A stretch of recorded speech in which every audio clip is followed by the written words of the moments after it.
Marcus Bellew thought he had won. He sat across from me with my wife's hand on his shoulder, my company dissolved, my accounts empty, my house already in her name. 23 years of friendship reduced to a leather portfolio and a bankruptcy recommendation delivered without eye contact. He slid the papers across the table like a man who had already written the ending. What Marcus did not know, what none of them knew, was that I had been watching for 3 months, and the $2 million they thought they had stolen, I had already moved it back. Marcus Bellew did not look at me when he slid the papers across the table. I noticed that first. 23 years of friendship, and he could not hold my gaze for 3 consecutive seconds. His hand moved with the practiced smoothness of a man who had rehearsed this moment so many times it had stopped feeling like betrayal and started feeling like procedure. The documents fanned across the mahogany in a neat, deliberate arc. Divorce petition, asset transfer agreement, business dissolution filing, power of attorney revocation, each one bearing my signature. Signatures I had given freely. Signatures I had never once questioned because the hand that gathered them belonged to Marcus, the man who had held me together at my mother's funeral.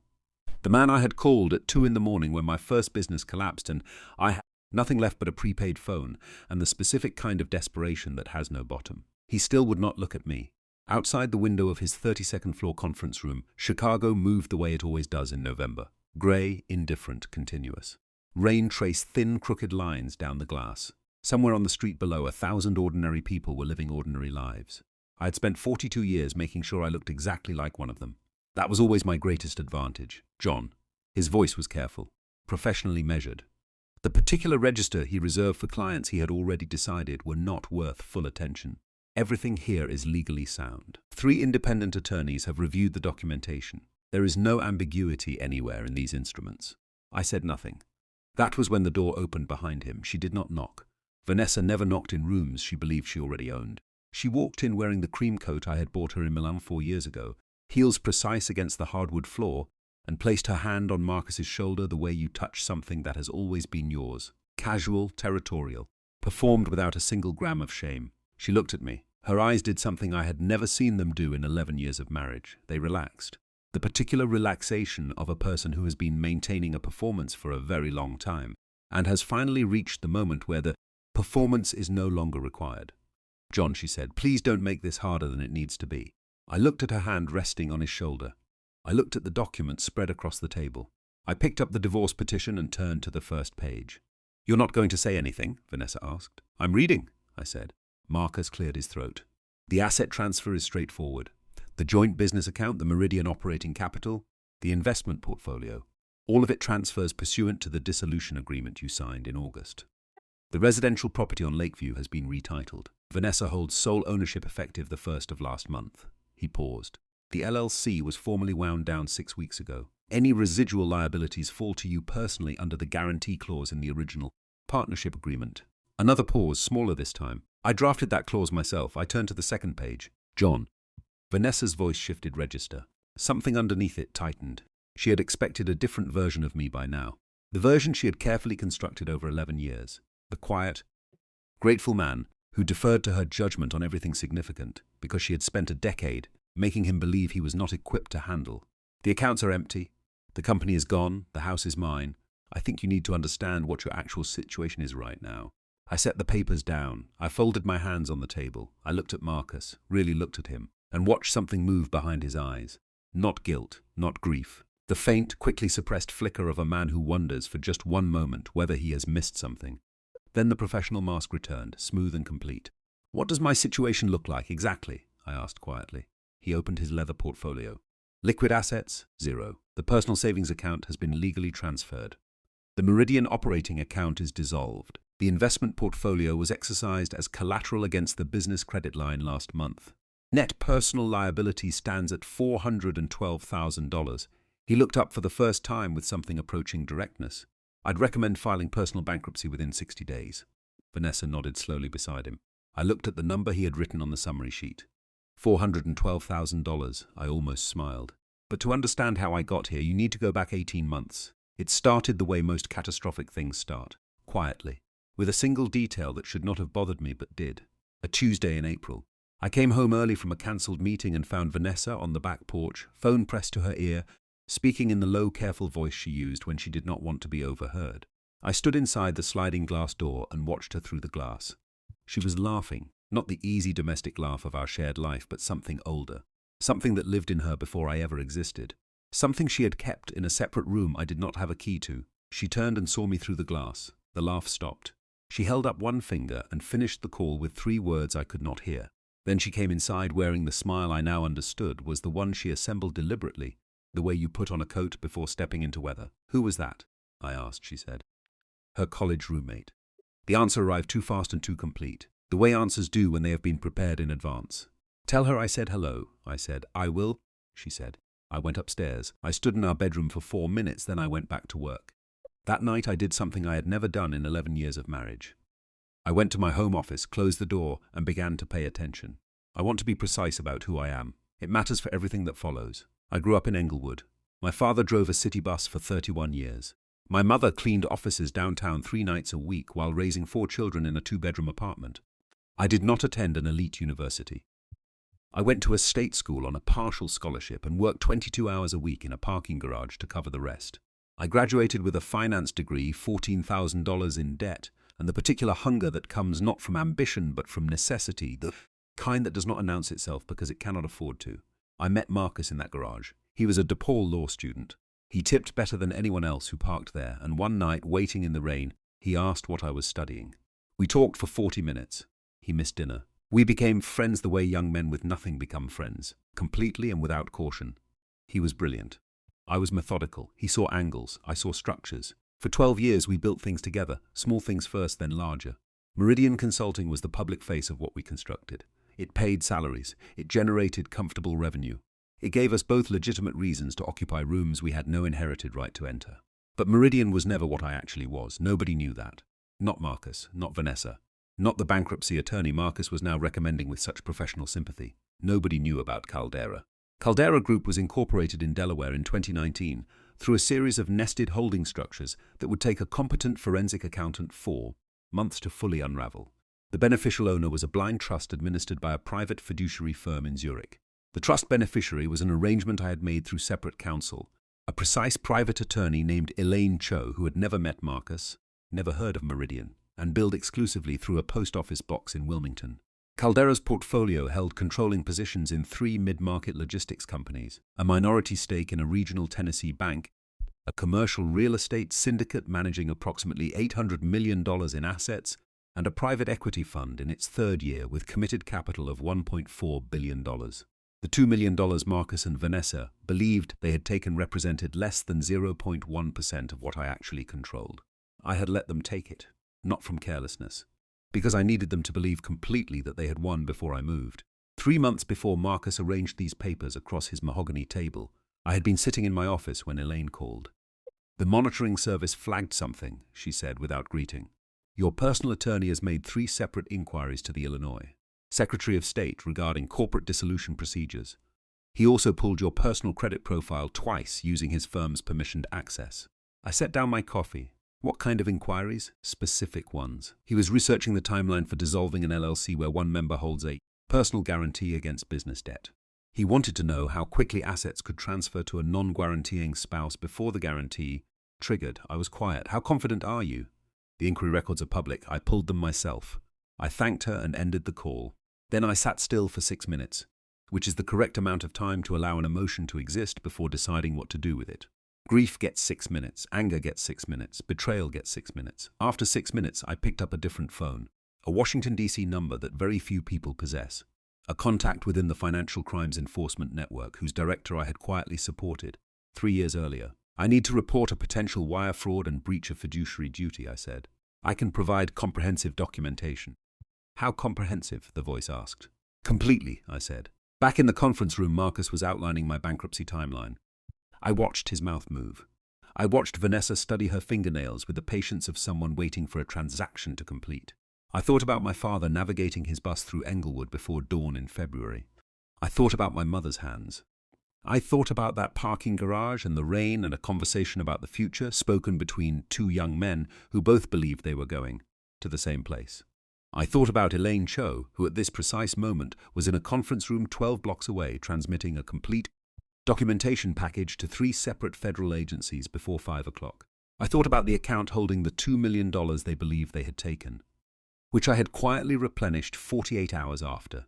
They emptied it, then rerouted through a transfer sequence that would, when investigators followed it, lead directly back to Marcus's firm operating account. I picked up the pen he had placed beside the bankruptcy form. I set it back down. "Marcus," I said. He looked up. "First time in 40 minutes. Did you enjoy the planning?" I asked. "The documentation, the months of construction while we were having dinner, watching games, while I helped you move last spring." I paused.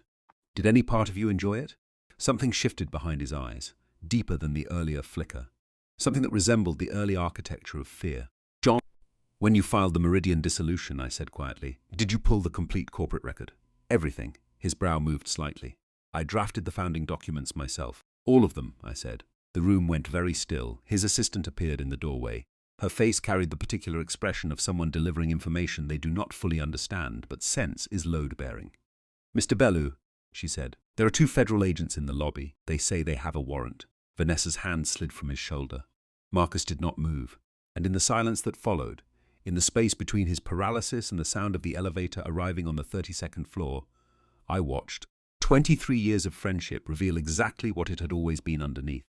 A structure built on the assumption that I would never look closely enough to see it.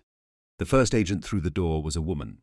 Late 30s, dark suit, the kind of stillness that does not come from calm, but from extensive training in managing rooms that are already breaking apart. She looked at Marcus first. Professionals always identify the most compromised person in a space within seconds. And then she looked at me. "Mr. John," she said. "Yes," I said. "Agent Reyes Finson." She held up credentials briefly. Behind her, a second agent, younger male, carrying a document case with the careful deliberateness of someone who understands exactly what it contains, positioned himself near the door. "We're here pursuant to a federal warrant for the financial records of Bellew and Associates, specifically operating accounts, client trust accounts, and wire transfer logs for the period covering the past 24 months. Marcus found his voice somewhere. "I'll need to contact my own counsel before." "You're welcome to do that," Mr. Bellew, Reyes said, not unkindly. "The way a person acknowledges a statement that has no practical effect on what is about to happen. The warrant is valid regardless. My colleague will begin with your firm's accounting department." The second agent left the room. Vanessa had moved to the far side of the conference table. I watched her perform a rapid internal calculation, the specific cognitive arithmetic of a person determining which version of themselves to present when the room has changed completely and the previous version is no longer viable. She settled on composed. It did not suit the situation, but it was what she had available.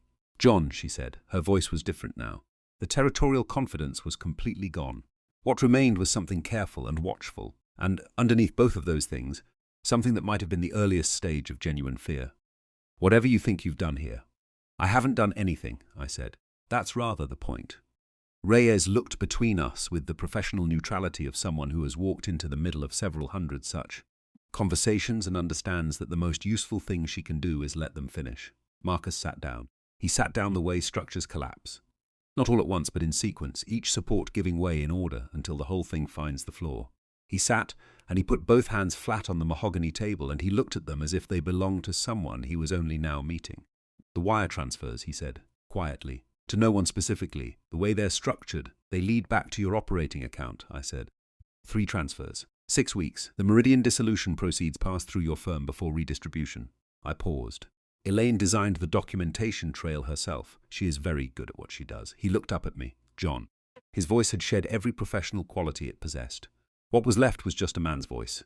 Tired and suddenly much older. "We have known each other for 23 years.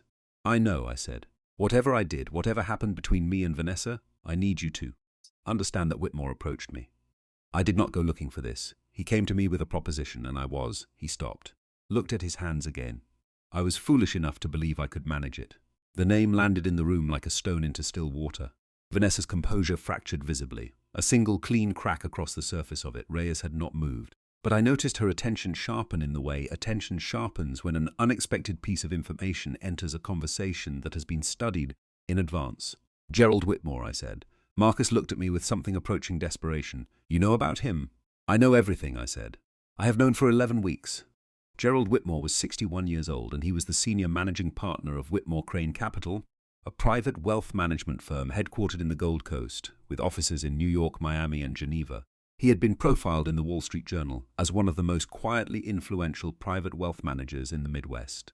He wore custom suits from a London tailor and drove a gunmetal Bentley and occupied the particular category of wealthy that has existed long enough to have become invisible. The kind that does not need to announce itself because the rooms it enters have always been arranged in advance. He had been trying to find me for 14 months, not me specifically. He had not known my name. He had known only that the 3 logistics companies his intelligence firm had identified as acquisition targets were held inside a blind trust, structure sophisticated enough to suggest the beneficial owner controlled significantly more than 3 logistics companies. His forensic team had spent 4 months and $140,000 tracing the ownership chain as far as the Delaware holding layer before the architecture I had built with Elaine stopped them completely, so he had found Marcus instead. 3 dinners over 6 months.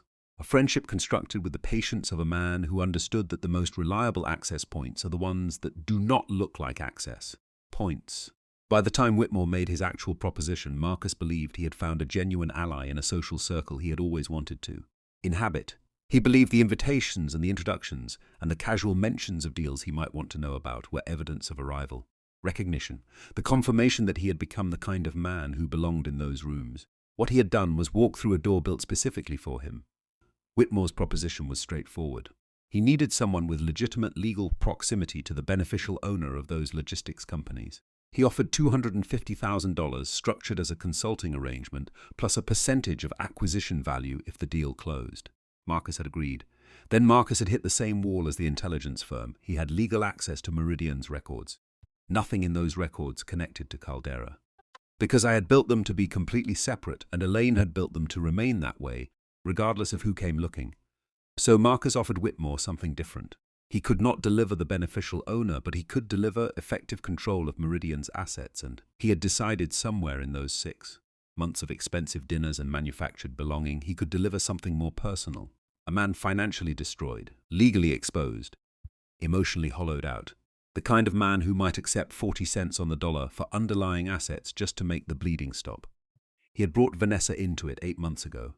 I had found out 11 weeks later through Elaine's monitoring service and a phone call that I had, given exactly 6 minutes before picking up the phone to Washington. "What happens now?" Vanessa asked. She was still standing at the far side of the conference table. The composed version of herself had not survived the mention of Whitmore's name.